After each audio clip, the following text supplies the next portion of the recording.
for good grades. I wish I was better at relationships. I wish I was an artist. I wish I had a better relationship with my wife. I wish for a life full of happiness. I wish I may. I wish I might have the wish. I wish tonight.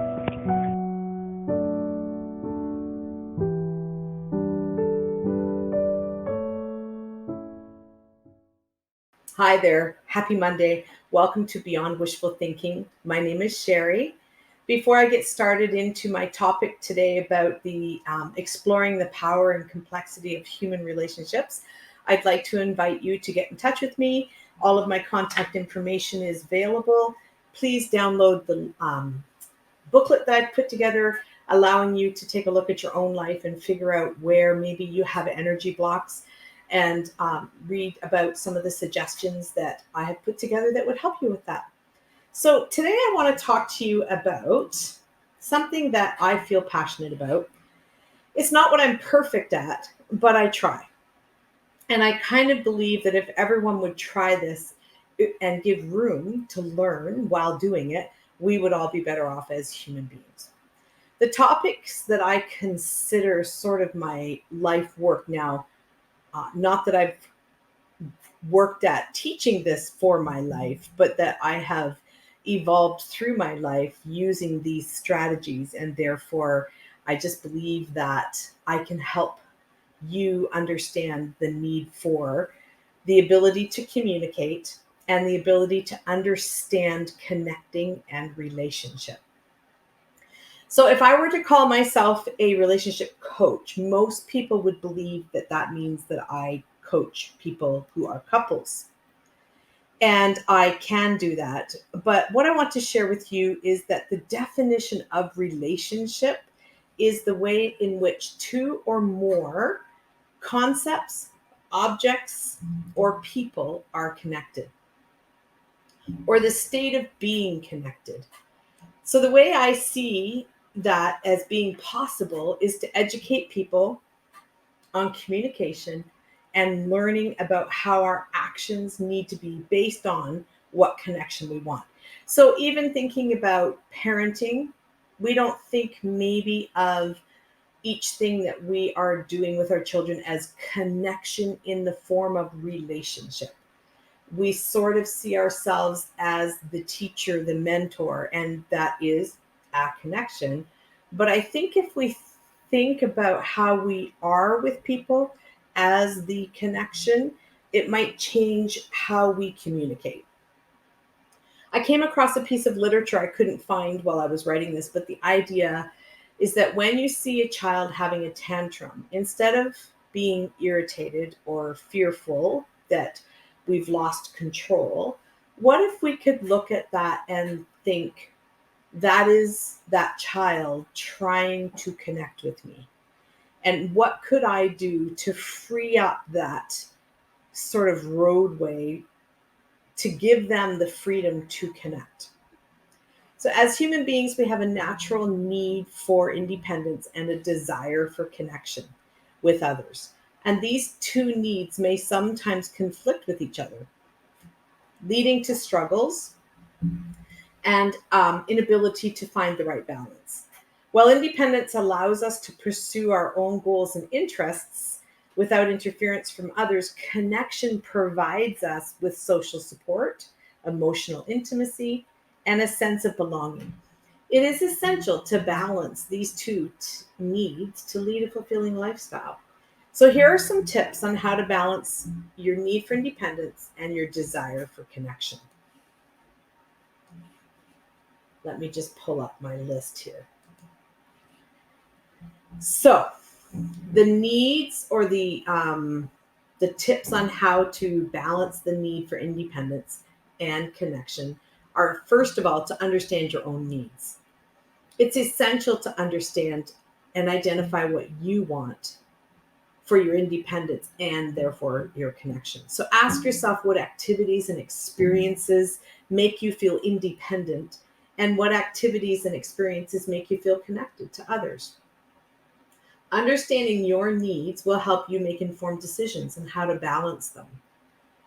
Now, keeping in mind that Those are just our needs, and we need to figure them out in connection with others so that other people's needs are met as well.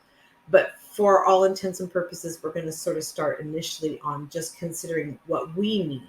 And I think sometimes once we know what we need, it's easier to look to other people's situations and understand the concept of need.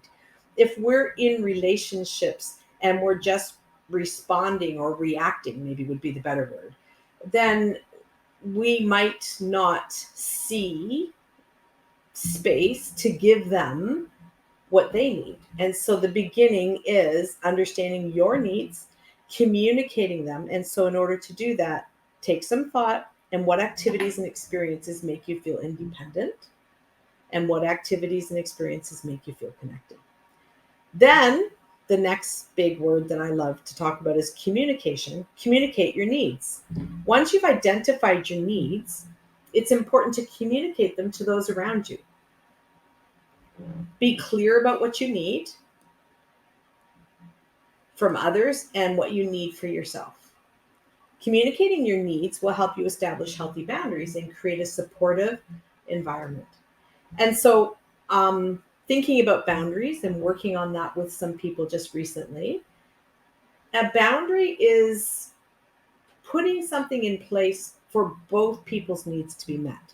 I believe sometimes people think a boundary is what I put up to protect myself, or a boundary is something I put up so that I can have what I need. But if they're done well, a boundary gives both people what they need. So when we think about a bedtime for a child, a boundary around that gives the children what they need as far as their sleep, and it gives the parents what they need as far as time maybe together or time on their own, depending on what they do with that time. Find a supportive system. So it's important to have a system that respects your need for independence while providing you with the connection that you desire. Surround yourself with people who support your goals and interests while also providing you with the social and emotional support that you need. Human beings were never meant to be alone. Isolation is something that we have seen, and the trauma that it does for people. And we know that human beings are not meant to be isolated. And so you need to be able to find that group of people that support what it is that you strive for. Setting boundaries is the next step. So set boundaries. We sort of spoke about it already, but it's an essential part of balancing your need for independence and your desire for connection. I like those words, the need for independence, because I do think that we have to know how to be on our own. That's where, if we're always needing connection with others, when that isn't available, then there may be a discontent, and that might be what turns us to inappropriate behaviors like addictions, that type of thing. Boundaries are a way to communicate your limits and expectations to others. So that's the part that I think some people believe, I need protection or I need space. I'm going to put up this boundary or border or statement, and that will give me that, and it could. But it's also to help you protect your time, energy, emotional well-being, while also creating healthy relationships. So we need that in place, but it often is, like I stated earlier, put in place almost as self-care, and that gives us the ability to have healthy connection. So if a boundary puts you into an isolation situation, then it might be more of a barrier and less of a boundary. And the last one would be to practice self-care. See how they all kind of just roll into each other. Self-care, practicing that is essential for maintaining a healthy balance between independence and connection. Make time for activities that you enjoy and that make you feel good about you. Taking care of your physical, emotional, and mental well-being helps you feel more confident, self-assured, and will translate into more fulfilling relationships with others. It doesn't have to be big. Some people get to holiday every year. Other people can't afford that. Sometimes self-care is just taking time away and becoming quiet. And quiet doesn't have to be, I think quiet scares people sometimes because it means we're left with our thoughts, but quiet could simply be instrumental music instead of song lyrics, done in nature instead of while you're working. Just some subtle switches that allow you time to feel inwardly and check in with yourself. So, balancing your need for independence and your desire for connection with others can be a challenge, but it is achievable with practice and awareness. And awareness is the part that we need to have in order to be able to communicate what we want. So, all of this sounds great when it's all outlined the way I'm outlining it. But if we go back to the beginning, you have to know what you enjoy, what you want, and what you need. And if you don't know how to do that, that's kind of what I do is I help people break it down. I have modules that we do, and we kind of look at defining different emotions that you have or want. And then in the process, it allows you to be able to know more clearly and or know just right now without really having to think what those needs are that you have and what allows you to have those. So, understanding your needs and communicating them to others, finding a supportive community, setting healthy boundaries, and practicing self care can lead you to a fulfilling and meaningful life that balances both independence and connection.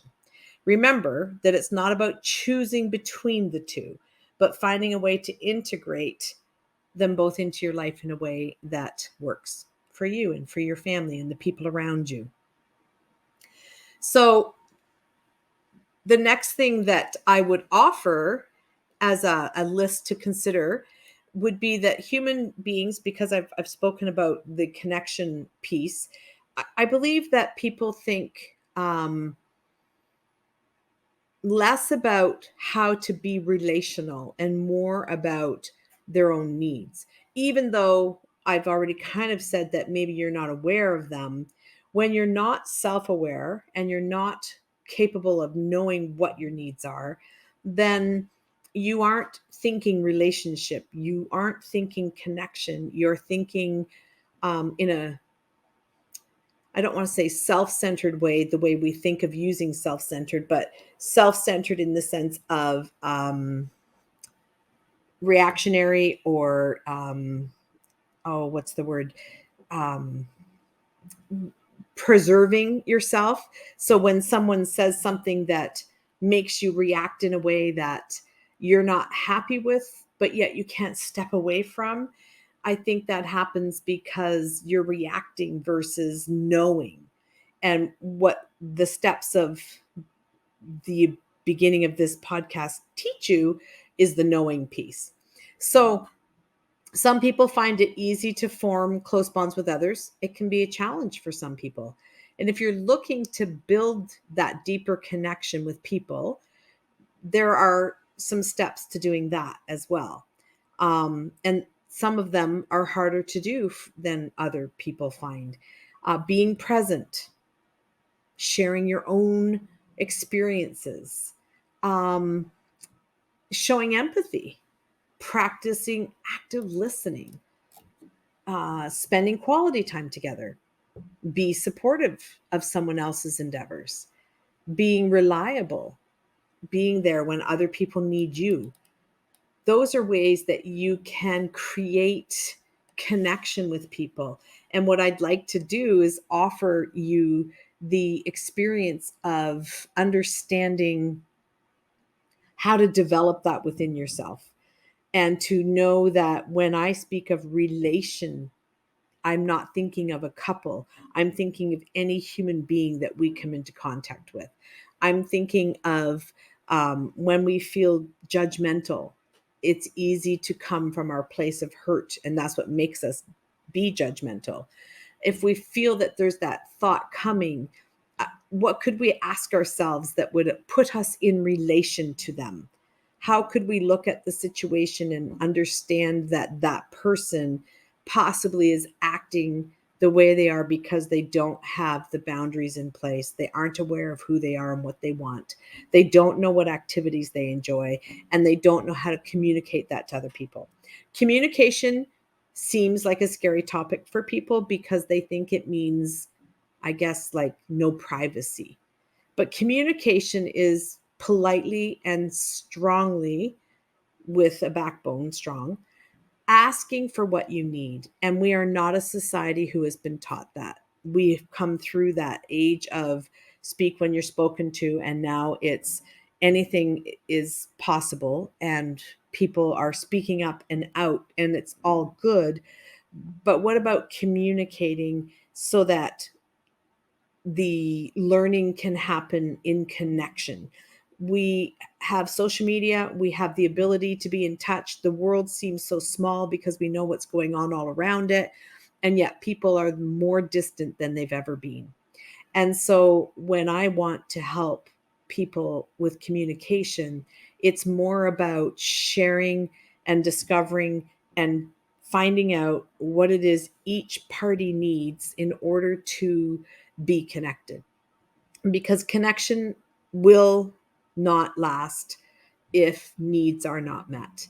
And the only way to have needs met is to know what you want, share with others, and then be able to find out how to make it work, because the other person has needs and boundaries as well.